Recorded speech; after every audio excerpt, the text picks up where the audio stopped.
यहाँहरू सम्पूर्णमा नमस्कार है साथीहरू। आज पनि सदा चाहिँ एकदमै बहुउपयोगी नेपाली जडीबुटी कटुकीबारे जानकारी लिनेछौँ। कटुकीको वैज्ञानिक नाम हो न्युपिकोराइजा स्क्लेरोफोलिफेरा।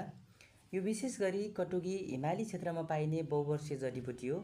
यो सामान्यतया 3000 देखि 5000 मिटरको उचाइमा पाइन्छ भने यो जडीबुटीको किसिम चाहिँ हब हो है साथीहरू। हामीले यसलाई बिउ र जराद्वारा प्रसारण गर्न सकिन्छ भने हामीले यसलाई चाहिँ लगाएको 3 वर्षपछि यसको बाली सङ्कलन गर्न सकिन्छ भने यसको बिउ सङ्कलन असोज कार्तिकमा गरिन्छ है साथीहरू। यहाँहरूलाई थाहा छ होला नि, कटुकीको प्रयोग हुने भाग जरा र काण्ड हो है। कटुकीको प्रयोग परम्परागत रूपमा ज्वरो, पिनास, खोकी, दम, कलेजो सम्बन्धी समस्या तथा पाचन सम्बन्धी रोगमा पनि उपयोगी छ नि यो। पिक्रोराइजिन, कुटकिन, कुटकोसाइड, पिक्रोसाइड यसमा पाइने प्रमुख रासायनिक तत्त्व हुन् नि।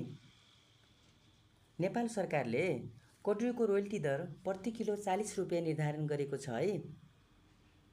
अझ रोचक कुरा के छ भने नेपाल राजपत्रमा 2080 8को महिना 7 गतेको निर्णय अनुसार वनस्पति विभागले कटुकी हो भनी यकिन गरी सिफारिस गरेको र वन तथा भूसंरक्षण विभागले स्वीकृति दिएको अवस्थामा बाहेक कटुकी विदेश निकासी गर्न प्रतिबन्ध पनि लगाएको छ नि।